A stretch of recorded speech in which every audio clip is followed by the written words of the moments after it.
Bueno, antes de empezar una nota, quisiera pedir disculpas al señor Sieyès a cuenta del exabrupto del otro día.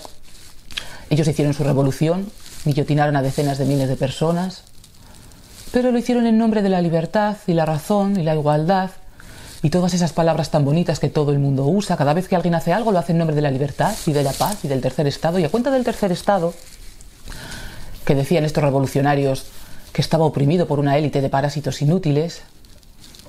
En fin, señor Sieyès, odiaría pensar que a día de hoy el tercer estado siga oprimido por una élite de parásitos inútiles.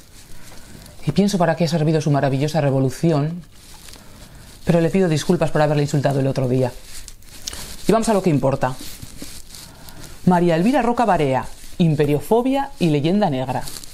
Editorial Siruela, año 2016, 476 páginas. El mío es del 2017 porque es una segunda edición. Aquí lo tienen. En fin, este texto ha tenido una gran acogida. Por fin un texto de buena calidad que tiene buena acogida. Y al mismo tiempo ha generado polémica. Y yo me pregunto, ¿por qué? ¿Por qué ha generado polémica este texto? O sea, todo lo que publican las editoriales, toda esa narrativa, todas esas novelas, que no valen para nada, ¿eso no genera polémica y este texto genera polémica? Bueno, tiene dos partes también bien diferenciadas. En la primera parte, la profesora Roca Barea nos explica que existen superestructuras que ella llama imperios, que se caracterizan porque funcionan bien. Y eso significa que las personas más humildes, las que pertenezcan a las clases sociales más bajas, pueden llegar arriba gracias a su talento, su inteligencia, etc. Yo diría que en las democracias de hoy en día no estamos acostumbrados a que pase nada de esto. Y frente a estas estructuras que funcionan bien, están sus vecinos, que no funcionan bien, que son estados fosilizados, en los que ya no existe la movilidad social, y este tipo de estados tienden a mirar mal o tienden a mirar con recelo a los imperios porque saben que sus propias poblaciones simpatizan con ellos porque ellos ofrecen una oportunidad de futuro que todas estas estructuras viejas y caducas ya no ofrecen. Y yo me pregunto si la polémica que ha generado este texto podrá estar relacionada con eso, en el sentido de que, vamos a ver, ¿a qué se parecen más las democracias actuales, sinceramente? ¿A los imperios, a lo que Roca Barea llama imperios? ¿Son estructuras dinámicas en las que la gente puede llegar arriba gracias a su talento? ¿O se parecen más a las superestructuras caducas, viejas y fosilizadas que ya no ofrecen una oportunidad de futuro y que solo las élites políticas viven bien, etcétera, etcétera? Porque si lo pensamos bien, este texto es realmente un corte de mangas al sistema y quizás sea eso lo que haya generado polémica. Y en la segunda parte es donde la profesora Roca Barea desmonta la leyenda negra y está en orden cronológico. Bueno, la cuestión es que la situación previa es que todo el mundo, o las masas sociales, o el gran público, piensan o se les hace pensar que el mundo antiguo, o el mundo católico, el mundo español, era un lugar horrible, bárbaro, ignorante, oscurantista, violento, etcétera, etcétera. Eso es la leyenda negra. Frente al mundo protestante o el mundo moderno, que es un mundo bonito, de luz, de libertad, bla, bla, bla, bla. Eso. Bueno, entonces, en el siglo XV aparecen como odiadores de España los humanistas, en el siglo XVI los protestantes, en el siglo XVII Inglaterra, el siglo XVII es el gran siglo español, pero también es el siglo en el que Inglaterra empieza a levantar la cabeza. En el siglo XVIII mis amigos, los iluminados dieciochescos. En el siglo XIX se encargan de echar sobre España pues todas las novelas históricas, toda la cultura que sigue hoy en día y que no vale para nada. En el siglo XX siguen las novelas, las películas, las teleseries, la Unión Europea. Y ahora voy a contarles, cuando saqué los apuntes de este texto, cuando lo leí, lo que me ha llamado a mí la atención. No apunté los números, así que no puedo darles referencias de páginas porque se me olvidó apuntarlas, a veces parezco moderna. Bueno, aparecen, respecto a los humanistas, aparece Lorenzo Valla. A ver, ¿qué clase de gente era esta? Cuando decimos humanistas, a mí me viene a la cabeza pues Pico de la Mirandola. Era gente que quizás si tuviera algún motivo para sentirse superior o importante, pero también tenían mucho que callar. Y sale la anécdota de este Lorenzo Valla que estaba discutiendo con otro humanista a cuenta de traducir unos latinajos y que estuvieron a punto de matarse. Era este tipo de gente. Bueno, los protestantes, Lutero y Calvino. Si les interesa Lutero, les recuerdo que en la página 307 del texto de Gustavo Bueno aparece un enlace para leer en internet a cuenta de Lutero, muy interesante, yo lo leí, pueden leerlo también ustedes. Lutero y Calvino.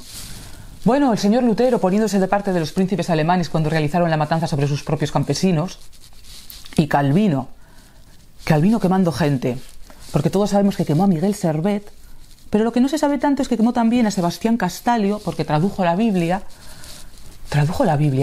Claro, estos protestantes se caracterizan por eso, porque traducían la Biblia a sus idiomas nativos.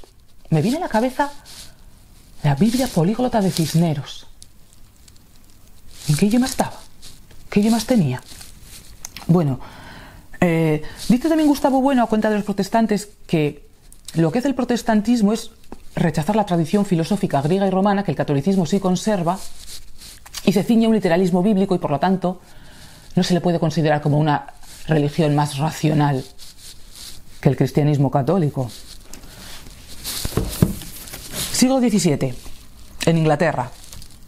Está lleno de conspiraciones, más conspiraciones. Les echaban a los católicos la culpa de todo, ellos eran los que habían hecho todas las conspiraciones. En 1605, yo diría que esta es la más famosa, se culpa a los católicos de intentar hacer volar por los aires el Parlamento inglés. Volar por los aires el Parlamento inglés, bueno, para quienes tengan dudas, volar por los aires un Parlamento es algo malo.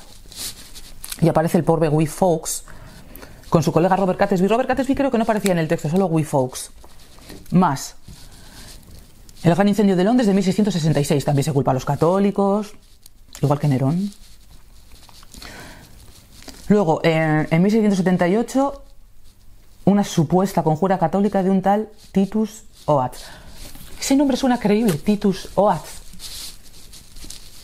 Más disturbios, Cromwell y su represión a los católicos irlandeses,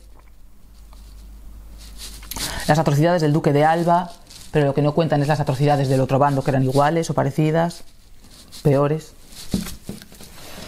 Los juicios de residencia, ¿saben lo que es un juicio de residencia? Un mecanismo para controlar a los políticos que ejercen cargos públicos. Eso es un juicio de residencia. Un mecanismo eficaz para controlarles. Bueno, pues son abolidos.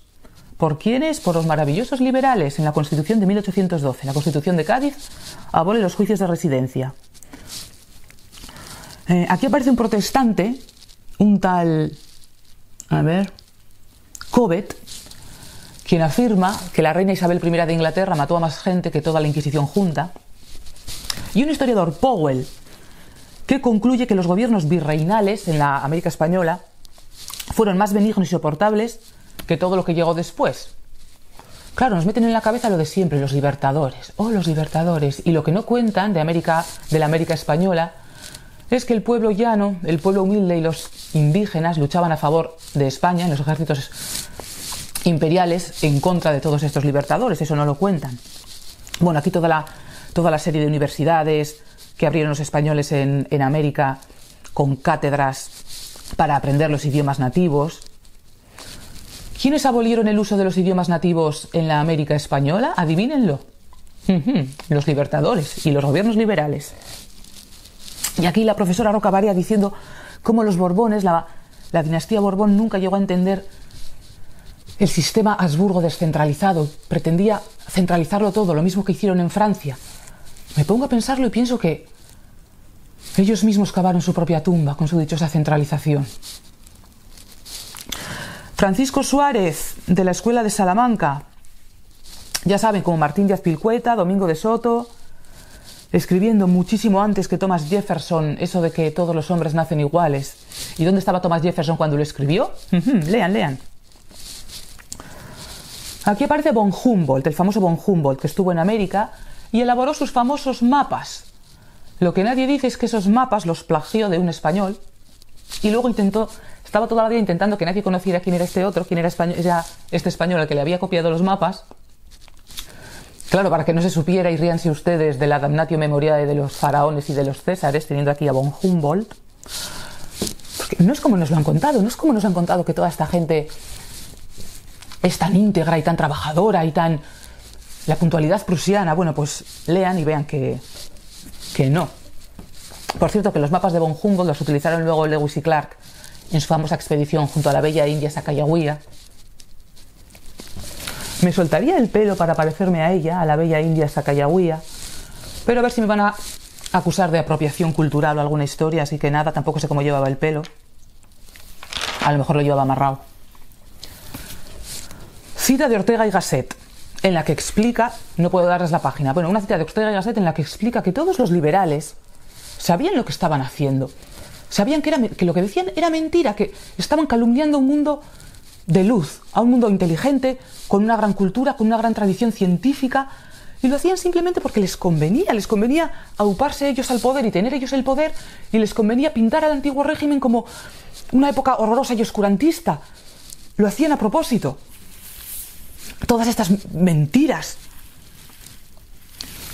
Los dieciochescos. Bueno, primero aparece un dieciochesco del otro lado del canal, señor John Locke, con su tratado sobre la tolerancia. ¿Alguien ha caído en la cuenta de que todos estos dieciochescos llamaban igual a sus textos? Siempre son Tratado de la tolerancia, Tratado del entendimiento humano, Tratado de la naturaleza humana, Tratado sobre el gobierno civil. Se plagiaban unos a otros. Y bueno, sí, se plagiaban unos a otros. El problema no es ese, por mí como si se quieren despelucar unos a otros. El problema era que plagiaban también a gente mucho mejor que ellos, a gente que no estaba metida en su secta, la plagiaban también sin ningún pudor. Pero ¿qué gente es esta? Es que no tienen escrúpulos. Bueno, el señor John Locke, que es el epítome de la tolerancia. Si leen su texto, el texto que cita aquí la señora Rocabarea, que yo lo tengo ahí atrás y ni me he molestado en sacarlo, que también lo he leído, lo que dice ella, lo que nos dicen que todos estos dieciochescos dijeron, y lo que ellos dijeron en realidad no es ni parecido, porque todos estos tolerantes son bastante poco tolerantes. Aquí aparece la diosa razón y Voltaire. Bueno, cita textual de la profesora Rocabarea. La diosa razón y su nuevo cuerpo de administradores, no hay que olvidar que la Ilustración es el primer cuerpo de intelectuales en Occidente que pretende administrar la moral social y todas sus rentas. ¿Qué clase de gente era esta? ¿A qué se dedicaban? Nos dicen filósofos. No eran filósofos, eran filósofes. A ver, filósofos somos todos. No eran filósofos, algunos eran periodistas, la mayoría de ellos ni se sabe lo que eran. ¿Quién es esta gente? Hay uno de ellos, no sé si es... ¿Quién es? Anacarsis Cloch. No estoy segura de si es Anacarsis Cloch. Tenía una imprenta en el sótano de su casa y todas las noches se dedicaba a darle a la manivela para imprimir sus panfletos y luego repartirlos. O sea, imagínense la estampa y lo que decían esos panfletos, ninguna verdad. Era el equivalente a lo que hoy en día llamaríamos, no sé, troll de internet o algo así. Era gente que no valía nada. Respecto a Voltaire, que era rico, era hijo de un tonelero, Arouet el tonelero, y se hizo rico. ¿Y cómo se hizo rico? Porque hizo unas trampillas con la lotería, nos explica aquí la profesora Rocabarea, y porque tenía una empresa muy lucrativa de, lo adivinarán, de tráfico de esclavos. A eso se dedicaba el señor Voltaire, el amigo de la libertad y de la igualdad, a traficar con seres humanos. Vivía en su castillito, el Châtelet du Fernay, muy bien, y se carteaba con todos los autócratas de Europa, los amigos de la libertad y de la igualdad, toda esta peña. Más. Dice la profesora Rocabarea, Voltaire escribió verdaderas barbaridades en su texto Cándido. Lo tengo aquí, lo he leído. Y efectivamente, verdaderas barbaridades. La cuestión es, vamos a ver. En este texto lo que hace Voltaire es reírse de Leibniz, básicamente. A ver, ¿qué ha aportado Voltaire al mundo? 4 panfletos, unas cuantas novelas que son malísimas, anticuadas, muy malas. Y sin embargo tiene fama. Leibniz, aparte de filósofo, un filósofo de primer nivel, no como este, era matemático.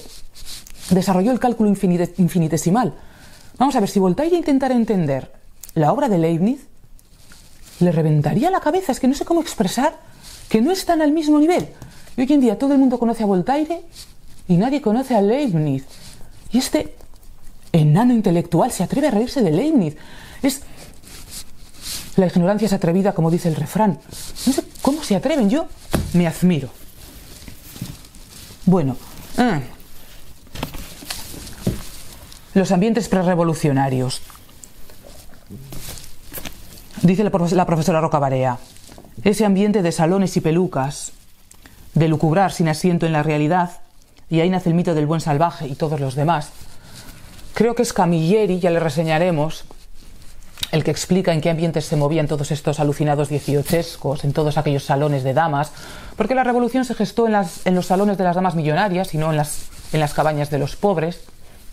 Y explica Camilleri cómo tapaban siempre con grandes cortinas, con grandes cortinones, las ventanas para que no entrara la luz del sol, siempre estaban a oscuras, siempre con la luz de las velas en un ambiente lleno de humo, comiendo y comiendo y comiendo, y bebiendo y bebiendo y bebiendo.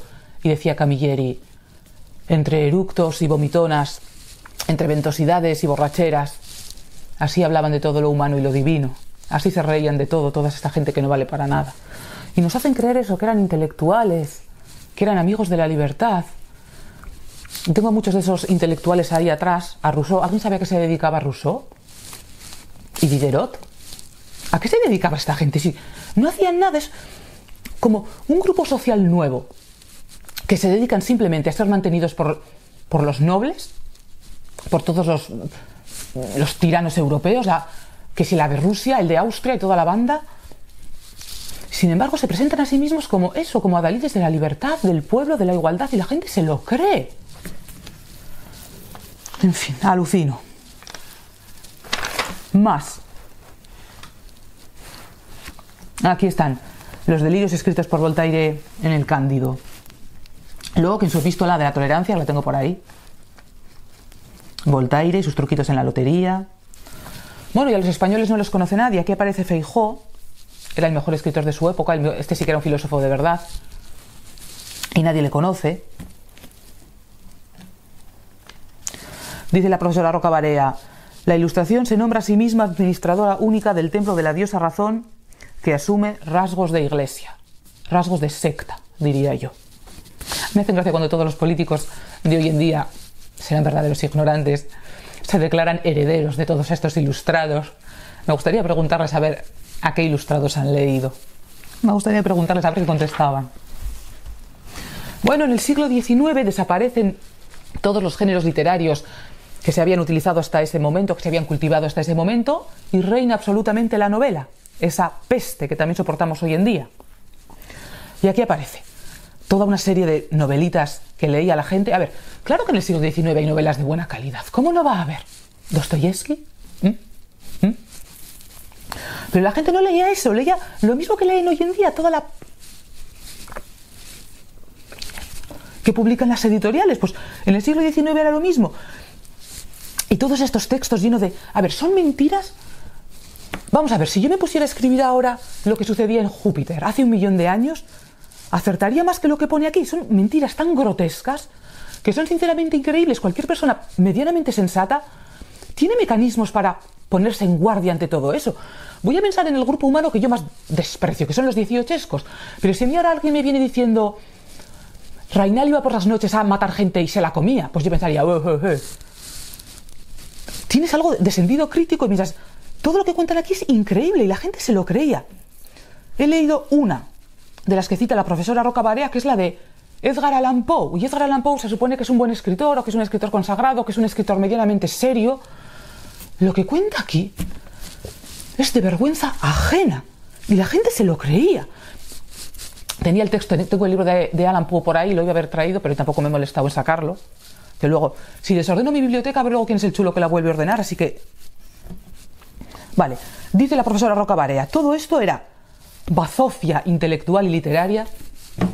Gracias, señora Roca, porque yo opino como usted. Que educaba a los europeos. Y volvemos al lado de acá. Cita la profesora Rocabarea a algunos novelistas de hoy en día, sobre todo a los que escriben novela histórica. Cita en concreto a Dan Brown. ¿Se acuerdan ustedes hace años de aquel horroroso texto? ¿Cómo era? El código...